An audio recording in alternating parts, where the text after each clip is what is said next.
अगर वो हॉस्टल में रहता है और किसी अच्छे स्कूल में भी पढ़ता, सरकार उठाएगी। 12 साल के बाद बच्चा पढ़ने लिखने में तेज है, डॉक्टर बनना चाहता है, इंजीनियर करना चाहता है, पीएचडी करना चाहता है, पोस्ट ग्रेजुएशन करना चाहता है। हमने कहा जिस तरह हमारा बच्चा, जैसे कि अभी हमारे कुलदीप ठाणे जी कह रहे थे कि पोस्ट ग्रेजुएशन की क्लासेस शुरू होनी चाहिए, हमने कहा जिस तरह हम अपने बच्चे का पालन पोषण करते हैं उसी तरह इन बच्चों को किसी भी प्रकार के इंस्टीट्यूशन में जब एडमिशन मिलेगा उसका सारा खर्चा सरकार उठाएगी, कोचिंग का भी सारा खर्चा सरकार उठाएगी। और इस प्रकार हमने उन्हें 27 साल की उम्र तक उसकी शिक्षा से संबंधित सभी खर्चा, उसके हॉस्टल से संबंधित सभी खर्चा उठाने का दायित्व हमारी सरकार ने, ये पहला पुण्य का कार्य है। जिस तरह हम अपने बच्चे को कॉलेज में जाने के लिए कभी 50 रुपए कभी 100 रुपया बेटी आके अपनी माता को बोलती है, अपने पिता को बोलती है, उसी तरह मैंने कहा इन बच्चों को मांगने की जरूरत नहीं पड़े, हर महीने इनके बैंक अकाउंट में 4000 रुपया डलना चाहिए और तकरीबन 4000 बच्चों को आज 4000 रुपया उनके पॉकेट में डल रहा है। किसी ने व्यवसाय शुरू करना, किसी बेटी की शादी होनी है, 3 लाख रुपया सरकार की तरफ से मिलेगा। जिसके पास घर नहीं है, चाचा ताए के पास रह रही है अपनी जगह, उसके लिए 3 लाख रुपया मिलेगा। अभी हम इस प्रकार के कार्यों से आगे काम कर ही रहे थे कि उस समय आर्थिक मोर्चे पर सबसे बड़ी चुनौती का मुझे सामना करना पड़ा। आर्थिक मोर्चे पर चुनौती थी, जो सरकारी खजाना होता है वो आप लोगों का खजाना होता है।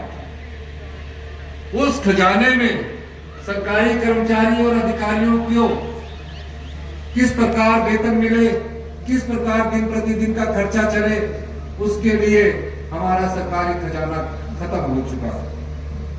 अधिकारियों ने मेरे पास अपनी वस्तुस्थिति बताई। मैंने कहा आज तो कांग्रेस की सरकार बन गई, अगर बीजेपी की सरकार बन जाती उस समय तो आप क्या करते?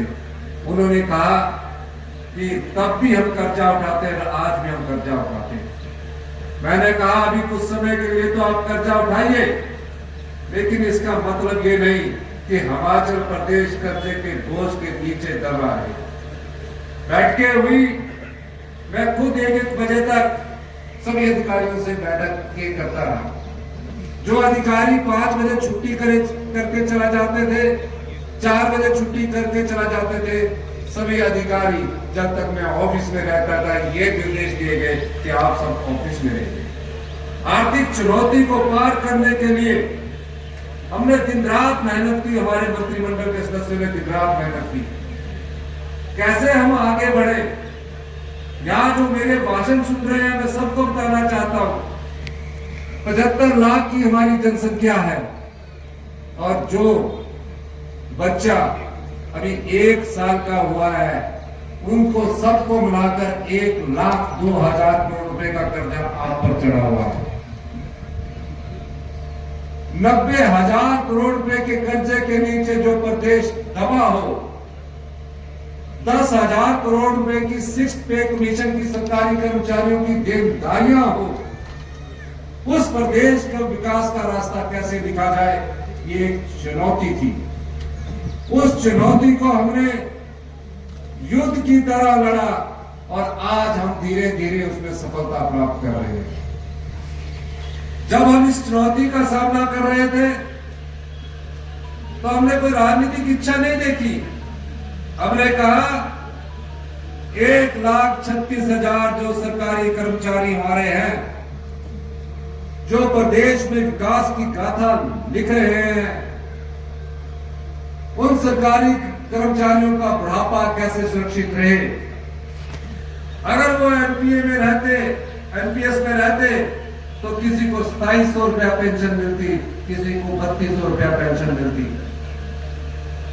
अधिकारी मेरे पर दबाव डालते रहे कि हम ये नहीं कर सकते, प्रदेश पूरा कंगाल हो चुका है, आने वाले दिन में हम अगले महीने की तनख्वाह तक नहीं दे पाएंगे। मैंने हिम्मत नहीं हारी। मैंने कहा ना कोई चुनाव है आज, ना अभी चुनाव होने वाले हैं, पर जो हमने कांग्रेस पार्टी ने कहा है, इन सरकारी कर्मचारियों को हम ओल्ड पेंशन स्कीम से नवाजेंगे। अधिकारियों में नानुकर के बाद मैंने पहली कैबिनेट में 1,36,000 जो सरकारी कर्मचारी थे उनको ओल्ड पेंशन स्कीम से नवाजा। ये क्यों किया? क्योंकि मैं भी एक कर्मचारी का बेटा हूं, मैं दर्द जानता हूं, मैं भी एक किसान का बेटा हूं, एक आम परिवार से उठकर आज मुख्यमंत्री की कुर्सी तक पहुंचा हूं, तो दर्द भी जानता हूं, पीड़ा भी जानता हूं। फिर उसके बाद इतिहास की सबसे बड़ी आपदा आई। हम कभी कल्पना भी नहीं कर सकते थे कि हिमाचल प्रदेश में इतनी अत्यधिक बारिश होगी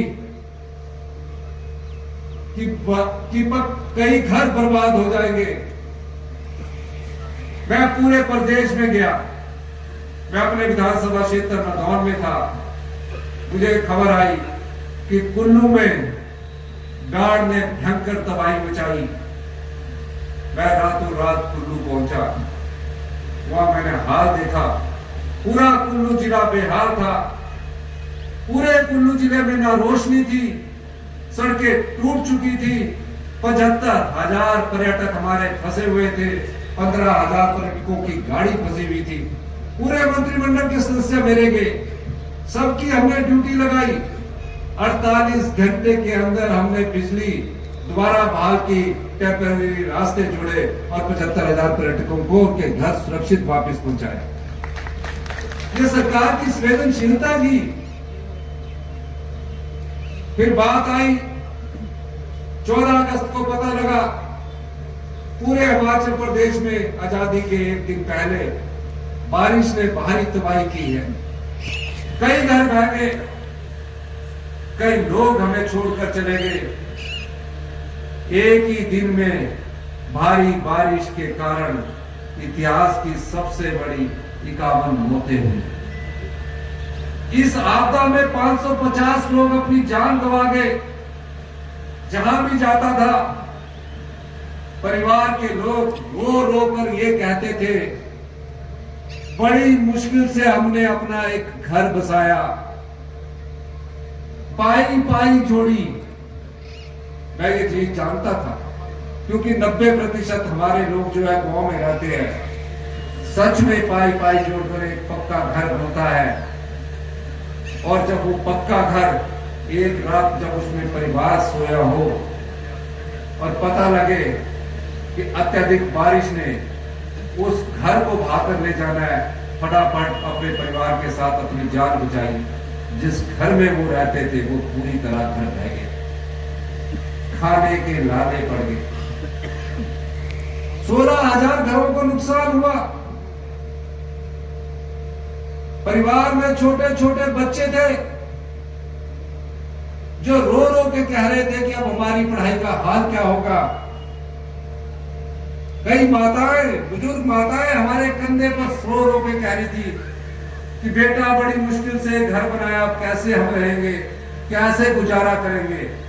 मैंने फैसला किया कि गांव में रहने वाला जो परिवार है वो तंबू में नहीं रहेगा, कहीं भी किराए के मकान पर रहेगा, और किराया भी हम 5,000 रुपया पर परिवार देंगे। जो शहर में रहने वाले लोग थे उनके लिए 10,000 किया, और 31 मार्च 2024 तक सभी सुविधाएं फ्री दी। हम केंद्र सरकार से अनुरोध करते रहे कि आपदा आई है, हमारे जीवन काल में तो ऐसी कभी आपदा नहीं आई है। 16,000 घर तबाह हो गए, 16,000 परिवार सड़कों पर आ गए। केंद्र सरकार ने हमारी एक बात नहीं सुनी।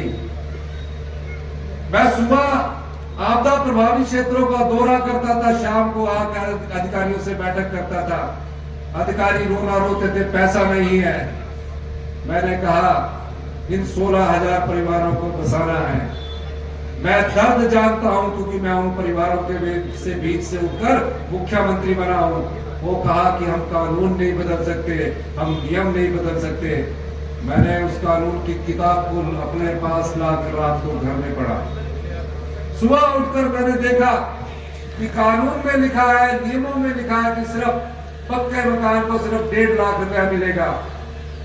मैंने अधिकारियों को कहा कि इस नियम के तहत इसको इनका जो मुआवजा है बढ़ाना पड़ेगा। और देखिए, हमने उन 16,000 आपदा प्रभावित परिवारों के लिए कानून बदल दिया, नियम बदल दिया, और जो सहायता आज भी केंद्र सरकार से 1.5 लाख रुपए की है उसको सीधा बढ़ाकर 7 लाख रुपए कर दिया, ताकि वो घर दोबारा बन सके। यह संवेदनशीलता हमारे दिल में थी।